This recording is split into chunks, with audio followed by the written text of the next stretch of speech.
అవినాష్ రెడ్డిపై case, YCP నేతల ఆగ్రహం. దీనిపై ఈరోజు వీడియో చూసే ముందు ఈ వీడియో మరో 10 మందికి వెళ్ళాలి అంటే మీరు చేసే ఒక లైక్ నాకు ఎంతో అవసరం. అలాగే ఇటువంటి మరిన్ని ఇంట్రెస్టింగ్ విషయాలు మన ఛానల్లో చాలా వీడియోస్ ఉన్నాయి, మీరు తప్పకుండా వాటిని కూడా చూడండి. ఈ వీడియో నచ్చితే కామెంట్ చేసి సబ్స్క్రైబ్ చేసుకోండి. ఇంకా ఏమాత్రం లేట్ చేయకుండా వీడియోలోకి వెళ్దాం. కడప ఎంపీ అవినాష్ రెడ్డిపై పోలీసులు కేసు నమోదు చేశారు. కడప జిల్లా పులివెందుల జడ్పీటీసీ ఎన్నికల ప్రచారంలో వైసీపీ ఎమ్మెల్సీ రమేష్ పై దాడి జరిగిందని నిరసిస్తూ ఆయన నల్లగొడ్డు వారి పల్లెలో ర్యాలీ నిర్వహించారు. పోలీసులు టీడీపీ నేతలపై విమర్శలు చేశారు.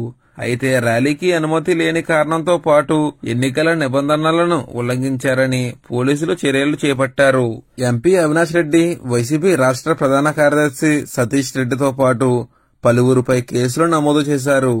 దీంతో వైసీపీ నేతలు ఆగ్రహం వ్యక్తం చేశారు. పోలీసుల తీరుపై మండిపడ్డారు. వైసీపీ నేతలపై అక్రమంగా నమోదు చేసిన కేసులను వెంటనే ఎత్తివేయాలని డిమాండ్ చేశారు. మరి దీనిపై మీరేమంటారో కామెంట్లో తెలియజేయండి. ఇది ఫ్రెండ్స్ ఈరోజు video. Thank you for watching.